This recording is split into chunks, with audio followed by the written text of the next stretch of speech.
अफसोस फिल्म बनाने वालों से सिर्फ इतना जानना चाहता हूं, क्या ये डॉक्यूमेंट्री है या क्या ये कमर्शियल फिल्म है? अगर ये डॉक्यूमेंट्री है तो फिर हम मान के चलेंगे कि इसमें जो आपने दिखाया सही दिखाया है, लेकिन फिल्म बनाने वाले भी कहते हैं कि it is based on reality but it is not a documentary. उसमें तरह तरह के झूठ दिखाए गए हैं, बिलखसूस उस वक्त की हुकूमत के बारे में। हकीकत ये है कि जब ये वाक़ये हुए, जब कश्मीरी पंडित यहाँ से निकल गए, उस वक्त फारूक अब्दुल्ला वजीर आला नहीं था, उस वक्त गवर्नर राज था, जगमोहन साहब गवर्नर थे, वीपी सिंह साहब की हुकूमत थी।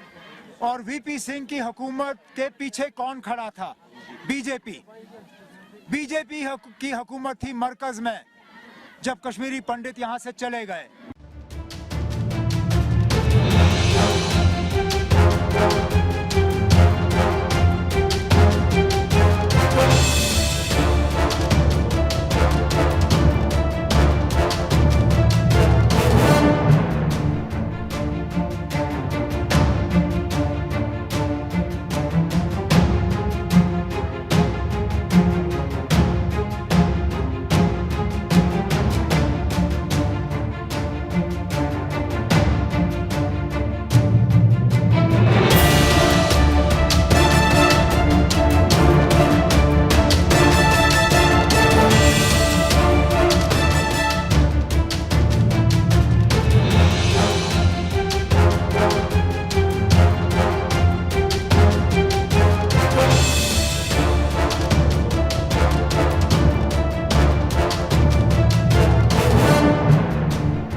और जो लोग हमेशा फ्रीडम ऑफ एक्सप्रेशन के झंडे लेकर के घूमते हैं, वो पूरी जमात बौखला गई है पिछले 5-6 दिन से।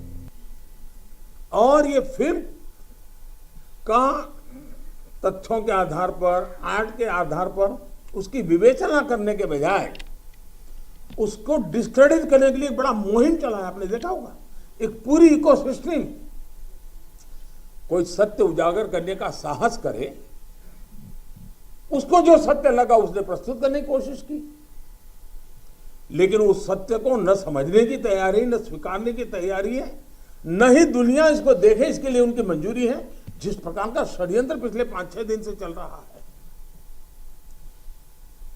मेरा विषय कोई फिल्म नहीं है,